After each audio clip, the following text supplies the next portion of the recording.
Bismillahirrahmanirrahim. Assalamualaikum warahmatullahi wabarakatuh. Pertama-tama kami di PPFPI mengucapkan innalillahi wa inna ilaihi rajiun atas wafatnya, atas syahidnya 6 orang laskar kami yang sedang dalam tugas pengawalan pada pimpinan kami, yaitu Imam Besar Habib Rizik Syihab. Semoga ke-6 laskar tersebut diterima syahidnya. Yang kedua, kami sampaikan alhamdulillah Imam Besar kami bersama keluarga dan cucunya alhamdulillah dalam keadaan sehat. Dan saat ini sedang dalam pemulihan sebetulnya. Jadi saya di samping kanan saya perkenalkan dulu adalah Kiai Haji Sobri Lubis, adalah Ketua Umum DPP FPI. Di belakangnya adalah Panglima Laskar Pembela Islam Ustadz Maman Suryadi. Di belakang saya Wakil Panglima Laskar Pembela Islam Ustadz Jordan, dan ada pengurus FPI di belakang kita. Jadi pertama-tama saya mau sampaikan bahwa kami sebelum ada pengumuman dari pihak Polda yang tadi itu pun kita dapatnya dari televisi, sebelum kita mendengarkan pernyataan dari pihak Polda itu kita masih menganggap ke-6-nya dalam status hilang. Makanya pernyataan kita yang pertama keluar itu adalah pernyataan statusnya masih dalam keadaan hilang, kita sebutkan. Karena itu pernyataan dibuat pagi hari ya, sebelum kita mendengar kabar bahwa ke-6-nya sudah syahid. Nah, kemudian saya mau jelaskan kronologi backgroundnya dulu, bahwa beberapa hari yang lalu ya, memang ada beberapa pengintai di Pondok Pesantren Habib Rizik, yaitu hari Jumat ya.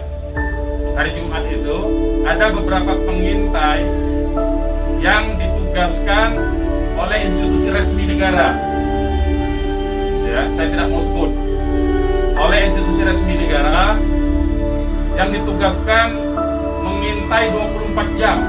Mereka menggunakan drone dan peralatan canggih lainnya. Dan kemudian ada komunikasi dari laskar yang menjaga Pondok Pesantren Habib Rizik di Megamendung itu dengan para pengintai. Karena kebetulan mereka terjebak dengan cara pengintaian mereka sendiri yang tidak profesional.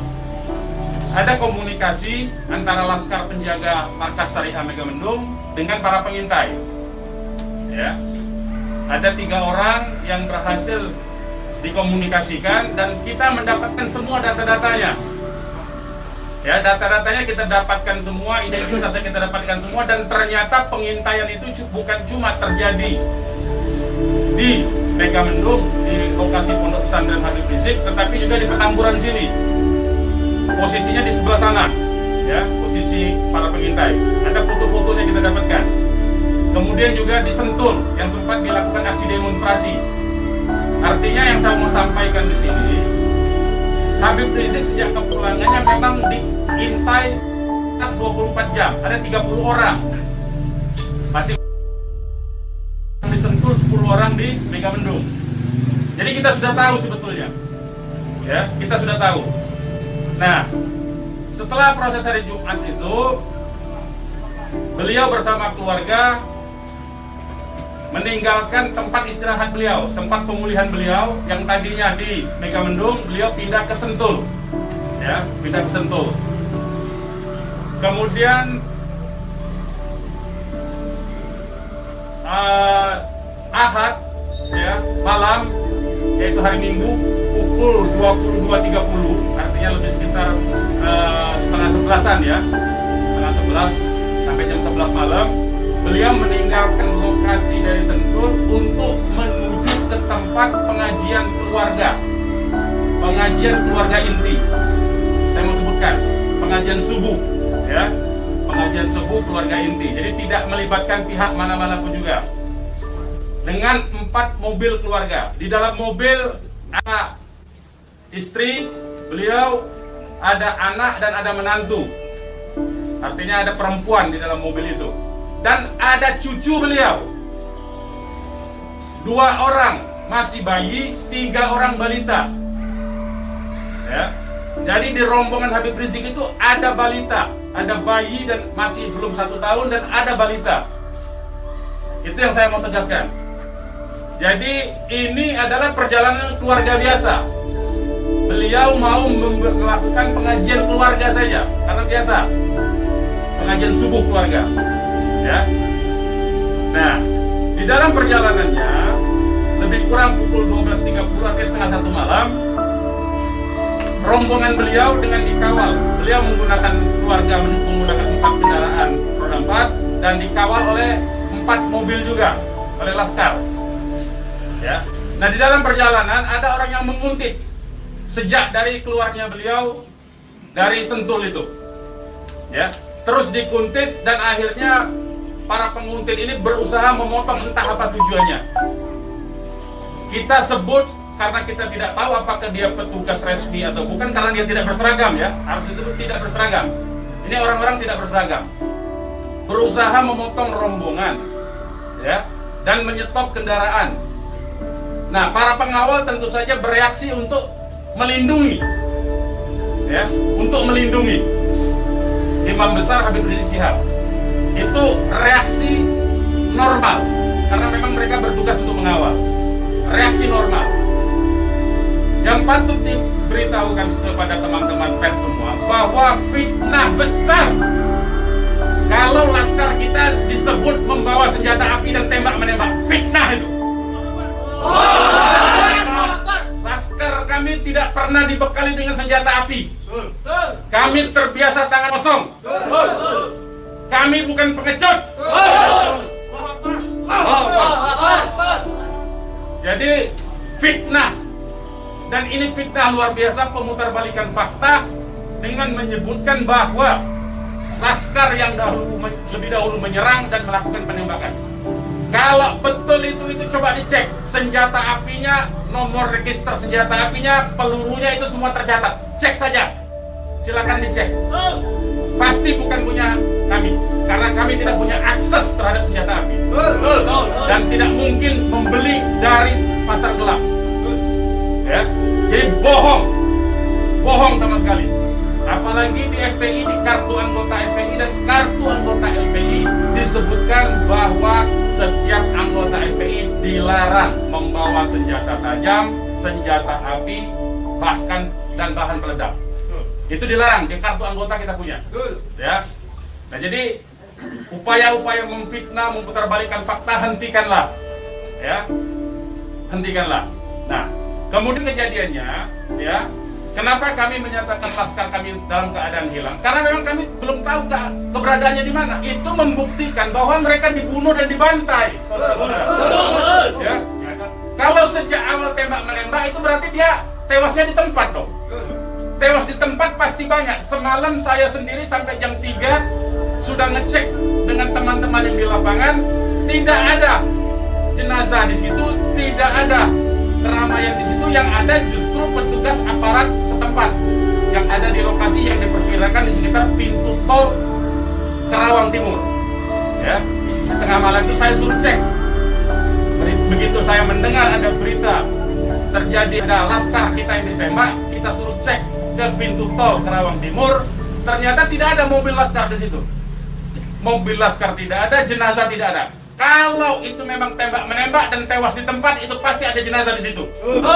Pasti membutuhkan proses lama untuk evakuasi di situ. Tetapi ini tidak ada. Dan bahkan saudara-saudara perlu ketahui, teman-teman media, sempat salah satu laskar mengirimkan voice note rintihan dari salah satu laskar kita yang ditembak. Itu artinya apa? Itu artinya laskar kami dibawa ke satu tempat dan dibantai di tempat itu. Dibantai di tempat lain. Itu artinya. Dan kemudian waktu kemudian setelah voice note terkirimkan, tidak ada lagi HP dari laskar 6 orang itu yang aktif kita hubungi. Kita sudah cari sampai pagi tadi, sampai siang tadi sebelum pengumuman dari pihak Polda, kita sudah cari kemana-mana, ke rumah sakit kita cari, ke kantor polisi kita cari, karena kita anggapnya itu orang hilang. Dan ternyata kemudian ada pengumuman bahwa seperti yang dinyatakan fitnah yang menyatakan tembak menembak itu. Ya. Nah, jadi sekali lagi saya mau katakan tidak betul ya, berdasarkan fakta-fakta dan kronologi yang saya sampaikan bahwa terjadi tembak menembak dan Laskar memiliki senjata api itu tidak betul sama sekali. Itu fitnah besar terhadap kami, fitnah besar terhadap umat Islam. Kami anggap itu upaya memutarbalikkan fakta yang tidak pada tempatnya. Saudara-saudara harus diperhatikan, ini 6 orang ya, 6 orang wafat dibantai, keluarganya ada 1 di dalam, ya, ibunya ada 1 di dalam, ada 1 orang tuanya laki-laki sedang sholat di masjid, ya. Ini anak-anak kita tahu persis, anak-anak ini hanya bentuk kecintaannya mengawal pimpinan kami, imam besar, hanya bentuk pengabdian, tidak memiliki agenda apapun, tidak memiliki senjata api, tidak memiliki bahan peledak, dan segala macam bentuk senjata lainnya. Dari kami, saya kira itu. Ketua Umum silakan kalau ada yang mau menyampaikan. Silakan. Bang, ya. Untuk pengecekan CCTV di lokasi sudah diminta? Belum kita lakukan, karena kita ini masih sibuk sampai dengan siang tadi sebelum ada pengumuman dari pihak Polda, kita masih sibuk memastikan keberadaan 6 orang tersebut. Ya. Jadi kita belum mengecek kemanapun, kita masih menelusuri kemana-mana tempat dari kemungkinan itu dibawa, yaitu apakah rumah sakit, karena kita mendengar ada voice note yang tertembak kan, rintihan dari salah satu korban yang ditembak, masih sempat didengarkan oleh Laskar yang tetap mengawal, ya. Dan kita belum mengetahui itu sampai hari ini, bahkan sampai detik ini kita belum mendapatkan akses terhadap jenazah. Itu yang patut dicatat. Kita tahu bahwa mereka 6 orang Laskar ini yang syahid ini adalah wafat, baru tahu dari pengumuman, ya, dari pihak kepolisian. Jadi itu yang perlu saya sampaikan. Tapi posisi 6 ini di mana sekarang Bang, udah diketahui? Sampai hari ini saya belum tahu. Kita belum mendapatkan informasi. Ini menunjukkan bahwa bukti konkret bahwa jenazah ini dalam kontrol dan kendali penuh, artinya kan. Kalau memang itu tembak menembak biasa, tentu itu ada di masyarakat lain. Tentu masyarakat sudah sibuk, sudah ramai di situ.